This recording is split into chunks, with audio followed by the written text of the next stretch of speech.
to the Injurati studio at Australian Utility Week. We've got Ranil Sharma from Telstra joining us in the studio. Thank you so much for joining us Thank you for today. having me. Hi.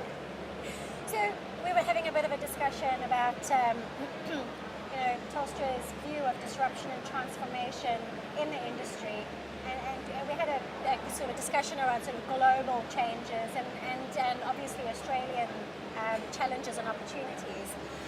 Perhaps we could just start off with just to revisit that conversation and just give us Telstra's view of what disruption and transformation really means in the obviously utility sector.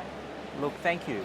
I think this is a really critical piece because businesses in the sectors are transforming anyway, and there are many reasons why, whether it's legislative change, whether it's competitive environment change, but there's also disruption happening, and disruption can be through many reasons, whether it's renewables as an example, whether it's about a scarcity of resource in the case of water.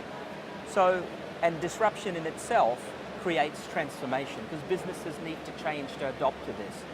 So what we're seeing in the Australian context is there's a lot of change through the entire sector, and it's probably more palpable here than in most places in the world. Right.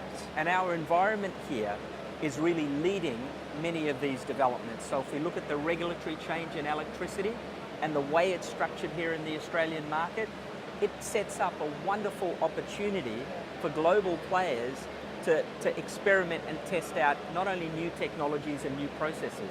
Having said that, it's also emerging. So the regulatory framework is still developing. And I think that it's a challenging time for the participants because certainty is actually not there, which, that's what disruption and transformation are about.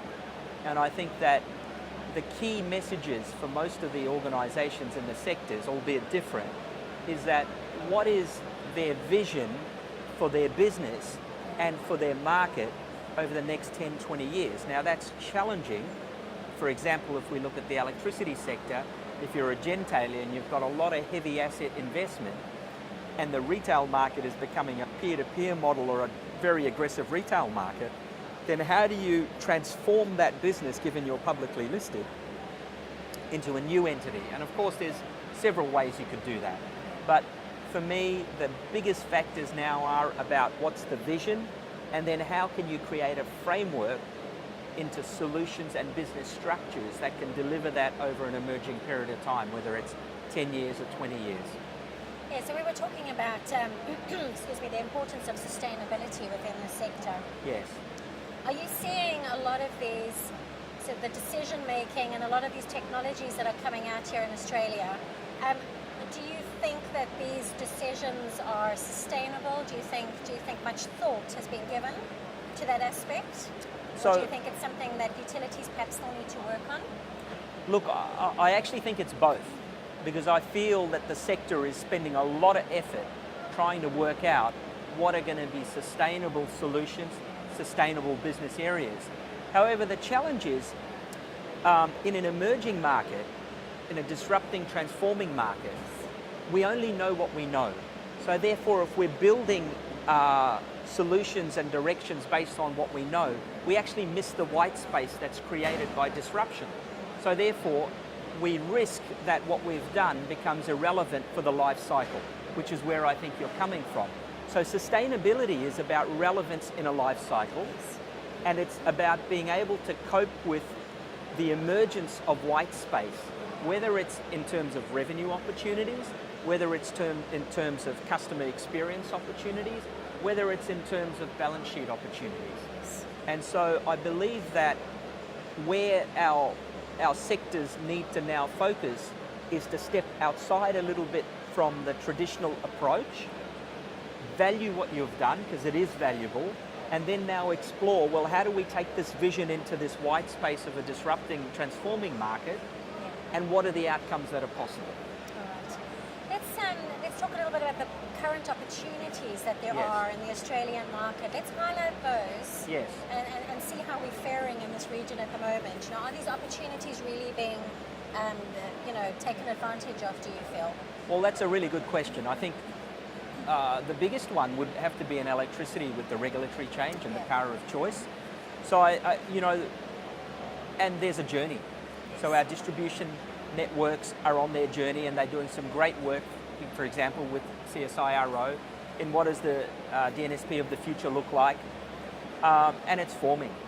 In terms of our retail sector, that's emerging as well. I think the legislation, when it finally comes in, the sector may be ready for it more. I mean, it's going to get extremely competitive extremely quickly, and the dynamics of our market will change drastically. We have our big tier retailers, and we're going to have the emergence of a whole lot more, just like we did in Victoria, and we still do. Yes. So the challenges are going to be how these inherently large players are able to adjust to this dynamic market, given their balance sheet. Right. So that mindset is filtering through more of the organisations as I speak with them. Yes. There isn't a silver bullet, so they all have to work out what's palatable for them and their shareholders. Yeah. And that's never an easy equation. And we have the same. Sure. Our shareholders and our institutional investors are constantly driving us in their own directions. Yeah, absolutely. Yeah. And are there any learnings that Australia can pull from places like Europe or the US? Yes, absolutely. Sort of reinventing the wheel in certain aspects. You're absolutely correct. There are a lot, and the UK, in terms of electricity, the market work that was done there is quite relevant for us. The New Zealand model is a little bit more left of field. I think in water, absolutely. Once again, the UK and parts of America, there's some good things we can take from there. I think that the difference that we can achieve here is because of our governmental structures, we can potentially start looking at innovative commercial models. Right. Now, they're not formed yet, because first thing people ask me is like, what commercial model? However, I think that if we start to more openly collaborate with the ecosystem players, so it's not just the utility, maybe it's the governmental layers, maybe it's other service providers that can be there for the life cycle of the outcome. Right to the end. Right, Yes. and then the business cases that were individual can become a combined business case, Right. and that leads to a new commercial model and an outcome.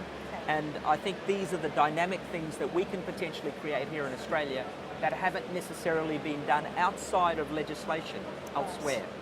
So we're on the cusp of that, and we have the opportunity to actually lead the world, Fantastic. in my opinion. Yeah, for sure.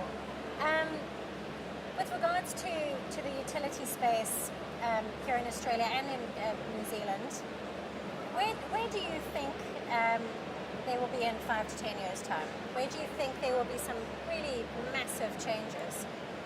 Look, what can we expect to see? I think we're going to start to see you and I as consumers being a lot more vocal on what we want. We think we're doing it now, we're actually not. And ultimately, what we're going to see is, instead of organisations like ourselves, like the utilities, trying to potentially own the customer, own an outcome, we'll start to be driven towards an Uber society.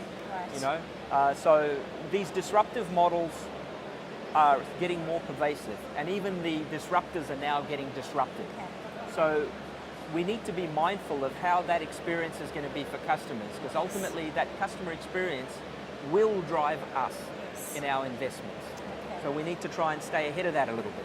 All right. Now, Telstra's strategy for Australia, New Zealand, Yes. where is it going? What have you designed for the region? So let me talk about Australia first, because that's our backyard.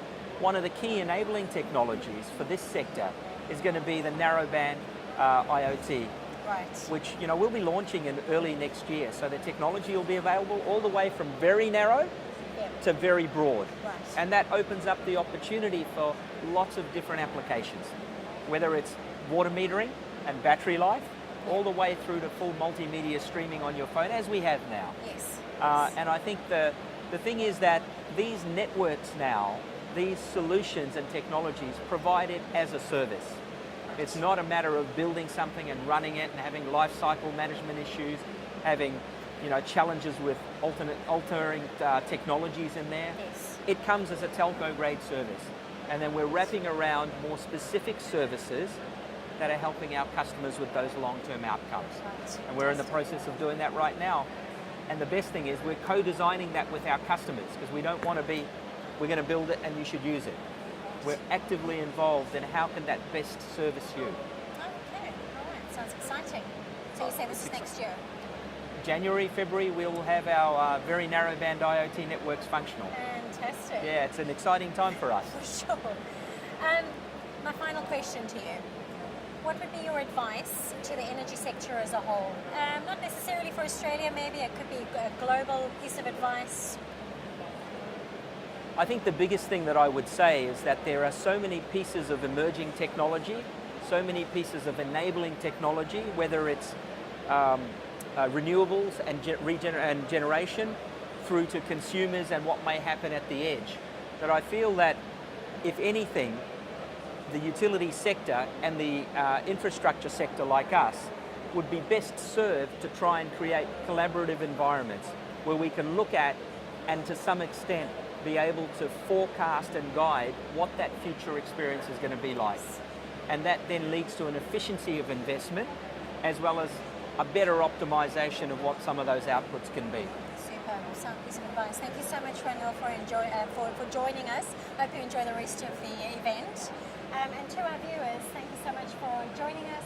Do upload all the other videos that we've got coming to you live. Thank you.